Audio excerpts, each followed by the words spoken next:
ગુજરાત અને ભારતને જે કહેવાય તો યુવા ધન માટેનો દેશ ગણાય છે કે યુવા ધન સૌથી વધારે અહીંયા છે.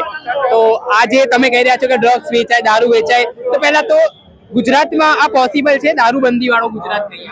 બિલકુલ, બધા લોકો સત્ય રીતે આવાજ એક સાથે એક મંચ ઉપર આવીને ઉપાડે તો આ મહાત્મા ગાંધી અને સરદાર પટેલના ગુજરાતની અંદર દારૂ, ડ્રગ્સ, અફીમ, ચરસ, ગાંજા, કૂટડખાના થી લઈને ભ્રષ્ટાચાર અધિકારીઓ જે હપ્તા લઈ રહ્યા છે બધું બંધ થઈ શકે છે એમ છે.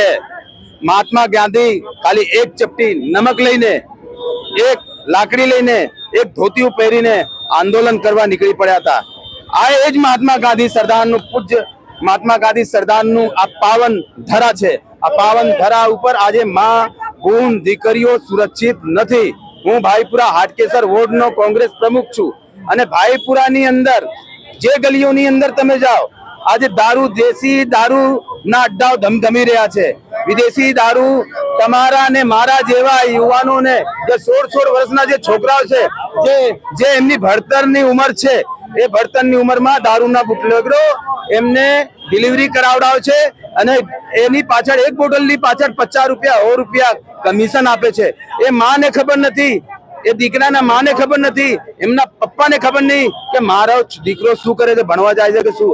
આજે યુવા ધન ને ભારતીય જનતા પાર્ટી દ્વારા ખતમ કરવામાં આવી રહ્યું છે અને એમને ગેરમાર્ગે દોરવામાં આવી રહ્યું છે.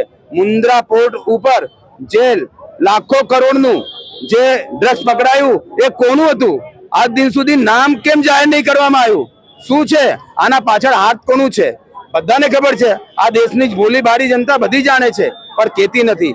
આજે દેશની અંદર, આજે ગુજરાત રાજ્યની અંદર જિગ્નેશ મેવાણીએ જે કીધું છે એકદમ સત્ય વાત કીધી. એમને હું એમને સમર્થન કરું છું. ભાઈપુરા વોર્ડ કોંગ્રેસ સમિતિ આખી સમર્થન કરે છે, મહિલા કોંગ્રેસ સમર્થન કરે છે. પણ આજે જિગ્નેશભાઈએ પટ્ટા ઉતારવાની કોની વાત કરી? જે ભ્રષ્ટાચાર અધિકારીઓ છે એમને પટ્ટા ઉતારવાની વાત કરી છે અને એવા ભ્રષ્ટાચાર અધિકારીઓનું પટ્ટા કરવું જોઈએ.